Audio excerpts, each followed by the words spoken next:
Hé, toi là, on se prend un café?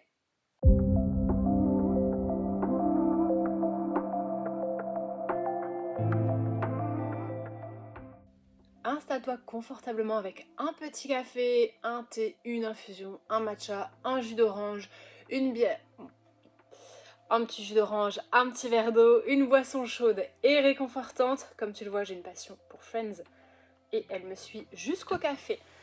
J'ai décidé de passer un petit moment un peu plus cool, un peu plus intime, un peu plus chaleureux avec vous, sous forme de petite pause café. Je trouvais ça sympa. Sans nécessairement faire de montage exceptionnel, de trucs grandioses en termes visuels, mais simplement un petit moment où on s'autorise à ralentir un peu et à papoter comme entre copines, comme si on était dans notre salon avec notre petit café tout ensemble. J'adore les vidéos hyper montées, je trouve que les trucs qui sont très travaillés avec des incrustations, des musiques, etc. J'aime beaucoup ça, j'aime beaucoup consommer ce genre de contenu, mais ma vie de maman fait que je dois prioriser, je dois aller à l'essentiel parfois et à la simplicité. Donc je vais vraiment offrir cette petite pause un peu plus lente, un peu plus chill, un peu plus cool. Il n'y aura pas de montage spectaculaire, il n'y aura pas de cut dans tous les sens, mais on est vraiment comme, voilà, comme si on papotait ensemble tranquillement. De tout de rien, c'est un nouveau concept, alors c'est le premier épisode. Dis-moi en commentaire s'il y a des thématiques que tu aimerais que j'aborde aussi. Il faut savoir que de mon côté, je mets le paquet sur Instagram et sur des podcasts qui sont déjà en place, dans lesquels j'aborde déjà beaucoup de choses et dans lesquels tu peux retrouver déjà beaucoup de thématiques. Typiquement, ce qu'on va aborder aujourd'hui, c'est un truc que j'aurais pu faire en podcast, qui s'y prête très bien. Mais je me suis dit, tiens, ça fait longtemps que j'ai pas fait de vidéo face cam, et si, toi et moi, on se prenait un café ensemble, en se regardant droit dans les yeux. Voilà. C'est sympa aussi, j'aime beaucoup le format podcast, mais c'est sympa aussi de voir son interlocuteur. Petit aparté, ne t'alarme pas de la crinière que j'ai sur la tête aujourd'hui. J'ai tenté hier de faire un henné. Acheté basique chez Aromazone. J'en avais pas fait depuis des années parce que, et je m'en suis souvenue en le faisant hier, je trouve ça hyper galère à poser. Alors bon, moi j'ai beaucoup de cheveux, j'ai une sacrée masse. Je trouve ça d'une galère sans nom à poser, c'est lourd, ça fait des dreads, il faut les rattacher le temps que ça pose, etc. Ça salit partout, enfin bref. Et puis je sais pas, naïvement j'avais oublié ça, j'avais oublié ma dernière expérience et je me suis dit tiens, retente. Apparemment c'est vachement cool. Alors déjà, le résultat n'est pas bluffant pour l'instant. Et en plus, voilà, ça a de nouveau été une galère sans nom et je me suis souvenu de pourquoi j'avais laissé un peu cette pratique-là de côté. Là, s'ils sont dans cet état-là, c'est pas uniquement à cause du henné, c'est parce que ben voilà, maman pressée que je suis, j'ai rincé mes cheveux juste avant d'aller chercher mes filles, je les ai roulés en boule pour pas que ce soit mouillé alors qu'il fait froid dehors. Et puis je suis partie dans ma soirée de maman, dans ma nuit de maman, je les ai laissés attachés en boule et ils n'ont pas vraiment séché correctement. Donc je me retrouve avec un truc un peu crinière de lion, voilà. Alors ça peut donner un style, c'était pas le style escompté. Donc voilà, ne te dis pas qu'est-ce qu'elle a aujourd'hui. Sandy, elle s'est coiffée avec un pétard, c'est le henné et la choucroute de maman. Les mamans se reconnaîtront que je me suis faite sur la tête pour être à même de m'occuper de mes filles tranquillement le soir. Aujourd'hui, j'ai envie qu'on parle de la notion du... Alors, du bonheur, oui, ça fait un peu cucu tralala quand je le dis comme ça, mais en fait, cette notion d'essayer en tout cas d'apprendre à savourer ce qu'on a déjà, là aujourd'hui, plutôt que de continuellement courir derrière ce qu'on aimerait avoir. Euh, pour te parler de ça, parce que absolument tout le monde peut se reconnaître là-dedans, parents, pas parents, peu importe. Moi, je ne suis pas spécialisée dans le contenu pour les mamans, mais j'en suis une, donc ça me permet d'illustrer certaines choses. Donc, pour t'illustrer ce que je veux dire, je vais parler d'un aspect de la maternité que j'ai réalisé il y a pas longtemps. Ça va parler aux parents ici, mais ça peut aussi faire sens pour tout le monde, en fait.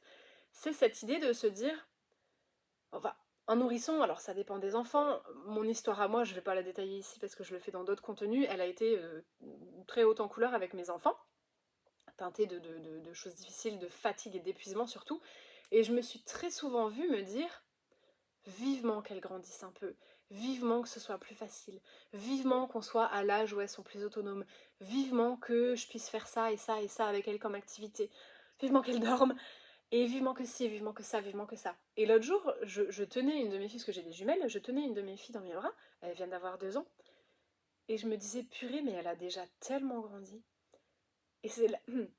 Pardon, c'est la dernière fois où je la tiens dans mes bras, et qu'elle est si petite, parce qu'elle ne va aller que en grandissant, on est d'accord, tu vois. Et je me disais, et en fait, ces moments-là, euh, même s'il y a vraiment des difficultés en termes d'organisation, en termes de fatigue, en termes de comportement, en termes de tout ce qu'on veut, ils sont là aussi avec leur lot de trucs agréables et positifs en fait, et de belles choses à vivre. Finalement, quand mes filles un jour auront 15 ans, normalement elles feront leur nuit, et on pourra partager des activités bien différentes que ce qu'on ne le fait là, bien évidemment. Des randos, des trucs que j'adore faire et que j'espère qu'elles aimeront faire aussi avec moi.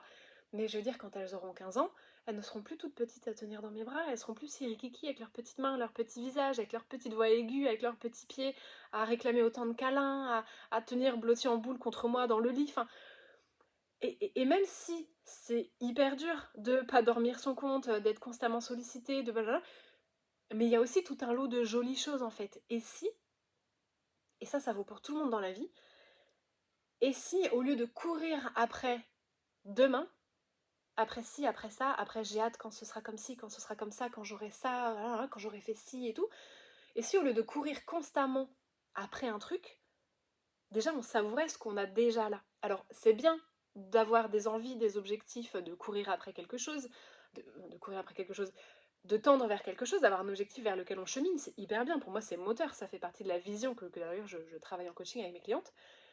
C'est pour moi une des choses qui donne du sens à la vie, c'est d'avoir une vision, un objectif, des envies et de tendre vers ça. Donc c'est hyper important. Mais il faut veiller et nuancer, faire gaffe à ce que ça ne tombe pas dans de l'incapacité en fait à profiter de ce qui est déjà là et de aujourd'hui. Dans l'entrepreneuriat par exemple, c'est pareil, je sais pas s'il y a des entrepreneurs ou des entrepreneuses qui vont écouter ça. On va énormément se dire bah vivement que j'ai tant de clients, tant de chiffre d'affaires, que ça marche bien, qu'il y ait ci en place, etc. Mais on va être constamment en fait dans cette fuite en avant qui induit aussi des émotions qui sont pas hyper sympas à ressentir, de la frustration, du stress, de la peur, etc., de l'insatisfaction. Et peut-être qu'on savoure pas vraiment en fait ce qu'on a déjà là, nos premières victoires, notre premier client, notre première rentrée d'argent, enfin je sais pas. Et ça vaut pour tout dans la vie en fait. Au lieu de se dire constamment eh ben, j'ai hâte au week-end, j'ai hâte aux vacances, quand je serai riche, quand j'aurai telle baraque, quand j'aurai telle voiture, quand j'aurai fait ma garde-robe, je serai bien, ce sera formidable, il y aura ça et tout. Et si on apprenait un petit peu à savourer ce qui est déjà là et à se dire c'est peut-être pas mon idéal là tout de suite ce que j'ai là, j'ai peut-être envie pour ma vie d'autres circonstances, etc., plus sympas, plus en adéquation avec ce que je veux vivre, mais n'empêche que c'est peut-être pas si mal déjà ce que j'ai là. C'est peut-être pas si mal. Et puis ce que j'ai là, notamment si on fait le lien avec la maternité, bah il se représentera pas, à part si je refais un enfant, mais ce sera pas le même enfant, ce sera pas. Peut-être que oui, là en ce moment, la situation que je vis, elle présente son lot de désagréments, de choses qui sont difficiles, qui sont un peu lourdes à supporter. Mais en fait, ce bonheur que j'espère avoir, atteindre, quand j'aurai ça, quand j'aurai fait ci, quand ceci, quand cela, est-ce que sincèrement, si je m'arrête un peu et que je regarde, il est pas déjà un peu là? Est-ce que je peux pas me dire que j'ai déjà de la chance dans mon quotidien? Est-ce qu'il n'y a pas des choses que j'aime déjà dans mes journées? Est-ce que, est-ce que je peux pas savourer déjà ce qui est là en fait? Pour faire un autre parallèle qui va peut-être parler aux gens qui sont pas parents, parce que nous on décide de tout faire en même temps, vous voyez, avec mon chéri. On a aussi une maison qui est en travaux, qu'on rénove nous-mêmes depuis bientôt 3 ans. Un énorme travail, voilà, une longère bretonne, et tout à péter, tout à refaire, etc. Tout en vivant dedans, tout en ayant des enfants. Et du coup, c'est vrai qu'on peut très vite rentrer dans ce truc-là de oh, j'ai hâte que la maison soit finie, j'ai hâte qu'il y ait ci, j'ai hâte qu'il y ait ça, j'ai hâte que ça, et puis la déco et tout, regarde, là c'est encore le bazar, je peux pas accrocher mes cadres et tout machin. Et être du coup dans un j'ai hâte à l'objectif final, etc., mais sans savourer déjà bah, le chemin en fait vers cet objectif. Ok, la maison n'est pas terminée, c'est sûr, mais elle n'a juste rien à voir avec ce qu'elle était bah, quand on y a emménagé en fait. Heureusement, au bout de bientôt 3 ans, j'ai envie de te dire, mais ça, si tu t'arrêtes pas 2 minutes pour te dire, mais finalement, regarde, j'ai un joli canapé, j'ai des coussins, mes murs sont beaux, ma cuisine elle est magnifique, etc. C'est bien déjà, je me sens déjà pas si mal en fait. L'idée, c'est juste de se dire, et on a tous et toutes des domaines de notre vie dans lesquels on est comme ça vers le fuite en avant et qu'on se rend pas compte que c'est déjà pas si mal ce qu'on a et que ça fait déjà notre bonheur en fait. De se lever le matin, d'avoir une cuisine sympa, même si toute la maison n'est pas finie, machin, bah c'est bien, c'est agréable et c'est ça qui compte. Parce qu'en fait, ce qui compte vraiment, c'est pas le jour où t'auras tout ça, tu seras heureuse. Ce qui compte vraiment, c'est la manière dont tu traverses tes journées en fait. Parce que là, ok, t'as un objectif, il est là. Et aujourd'hui, pour l'instant, t'es là. Il y a tout ça de journées à traverser. Comment t'as envie de les traverser? Est-ce que t'as envie de les traverser dans des émotions de frustration, d'insatisfaction, de purée, vivement que j'ai ça, et là c'est nul et tout? Ou est-ce que t'as envie de te dire, ben, j'ai hâte à ça, effectivement, mais c'est plutôt pas mal aussi ce que j'ai, hop, tout le long du chemin, et je me sens bien finalement. En fait, on voit le bonheur un petit peu comme un objectif à atteindre, et c'est un peu une course au bonheur, alors qu'en fait, c'est un cheminement. Et c'est de se dire, à chaque jour, je traverse mes journées comme ça. Ok, c'est pas la vie rêvée que j'ai pas rempli tous mes objectifs de vie, j'ai pas mis en place tout ce que j'aimerais avoir dans mon quotidien, etc. Mais n'empêche que, ce que j'ai là, bah c'est bien aussi, c'est déjà pas mal en fait. C'est plutôt cool et je me rends compte que ça fait mon bonheur. Parce que des fois, à force d'être, et j'en parlais en coaching il y a pas longtemps avec une cliente, à force d'être constamment à se dire j'ai envie d'être heureuse et tout, un jour quand je serai heureuse, machin, on peut passer à côté du fait que est-ce qu'on l'est pas déjà un petit peu? Est-ce qu'on l'est pas déjà un petit peu? Est-ce que le bonheur c'est censé être un énorme truc spectaculaire et gigantesque, un but qu'on atteint et qui explose en feu d'artifice? Ou est-ce que c'est à chaque jour? Avoir la chance de se réveiller, avoir la chance d'avoir un café chaud, d'avoir un canapé avec un plaid tout doux, d'avoir des enfants qui te serrent dans les bras, même si tu dors pas autant que tu aurais besoin et que c'est difficile, c'est clair, on va pas se mentir, c'est dur de crever de sommeil, c'est dur. Mais est-ce que le bonheur c'est pas aussi ça? C'est pas aussi de voir que tes enfants sont en bonne santé, d'avoir une famille, d'avoir pu avoir des enfants parce que c'était un désir que tu avais, d'avoir un toit au-dessus de ta tête, d'avoir une jolie cuisine même si tes travaux sont pas terminés, de pouvoir, je sais pas, aller visiter ta sœur qui habite dans une autre région avec une voiture, même si c'est pas la voiture de tes rêves et qu'elle est un peu pourrie, qu'elle est pas hyper confort, mais au moins tu peux le faire, tu peux rouler, tu peux te déplacer. Est-ce que finalement, le bonheur, il mérite pas d'être regardé pour ce qu'il est à chaque jour, au quotidien, et de se dire, bon, ça m'empêche pas d'avoir des envies, des objectifs, des lignes de mire, des trucs sur l'horizon que j'ai envie de concrétiser, de vivre, de réaliser, mais j'ai aussi le droit de m'accorder une petite pause, un petit temps de recul et de me dire, et si je regarde autour de moi là, bah, peut-être que c'est déjà pas si mal. Je bois un peu de café quand même parce qu'au bout de 10 minutes de vidéo pour une pause café, voilà, je sens que ça refroidit. Enfin, en même temps, en tant que maman, je suis habituée au café froid, on va pas se mentir. C'est juste la réflexion que je voulais vous apporter aujourd'hui et je pense que vous pouvez vous reconnaître là-dedans, que vous soyez maman ou pas, que vous ayez une maison en travaux ou pas, ou une voiture pourrie ou pas, comme c'est mon cas. Euh, c'est que finalement, la question c'est juste, et c'est toujours ça, c'est comment tu veux traverser tes journées. Est-ce que tu as envie de traverser tes journées dans une insatisfaction chronique, de te dire ah mais vivement que, ah mais vivement que mes filles soient plus grandes, ah non mais vivement que ma maison soit finie, ou de te dire bon c'est clair que c'est pas optimal, je dors pas assez, j'en chie, les travaux c'est fatigant, ma maison elle est pas parfaite comme j'aimerais, etc. Mais bon, j'ai des enfants en pleine santé avec qui je passe des moments super, qui sont mignonnes, qui sont gentilles, qui sont drôles, que j'ai la chance d'avoir pu mettre au monde, etc. J'ai une maison qui me permet de dormir, de manger au chaud, de m'abriter, d'avoir un canapé sur lequel faire la sieste. Que sais-je, j'ai internet parce que je regarde une vidéo, là j'ai une connexion, j'ai un support pour regarder internet, etc. Ça va pas si mal. Ça va pas si mal. En fait, c'est ça. C'est pas nier les difficultés, parce que des difficultés, on en rencontre toutes et tous, et ça fait partie de la vie, et si tu essayes de te couper de ça, ça va être que plus désagréable pour toi.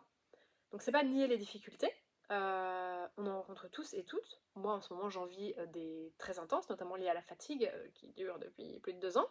Toi tu en rencontres aussi peut-être de très grosses en ce moment, ou de plus petites, ou voilà, ça dépend des moments, la vie c'est comme ça va, ça vient.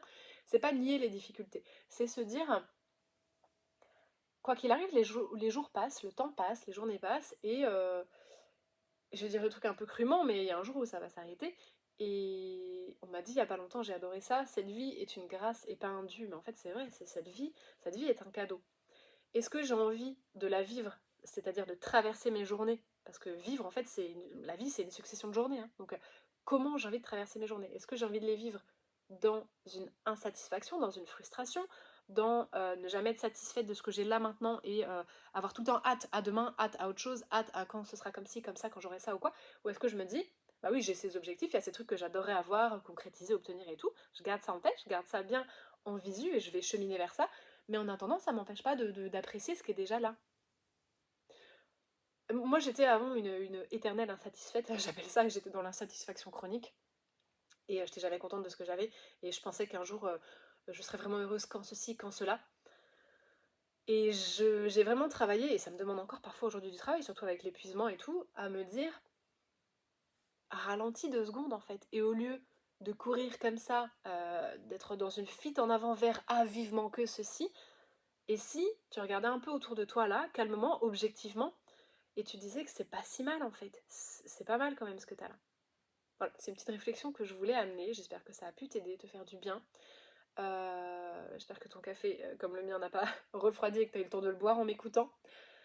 On se retrouvera très vite dans une autre pause café, je trouve ça sympa, un petit rendez-vous entre amis comme ça fait du bien, face cam. Ça dure pas très longtemps, c'est histoire de papoter, ça peut t'accompagner à ta pause déj ou que sais-je. Tu me dis en commentaire s'il y a des thématiques que tu as envie que j'aborde en pause café avec toi. Et si jamais tu veux te pencher sur mes autres contenus, je te mets en barre de description là, en barre d'infos, mon compte Instagram, sur lequel tu peux trouver du contenu et tu peux aussi me contacter, m'écrire. Je réponds toujours, j'aime bien échanger avec vous, donc sens-toi libre de m'écrire. Et également le lien vers mes podcasts. Mon podcast, il est disponible sur Apple, Spotify et YouTube. Donc voilà, comme ça, si jamais tu as envie de m'écouter encore te parler, tu peux te rediriger vers ces contenus-là. Et je te dis à très vite pour une prochaine pause café.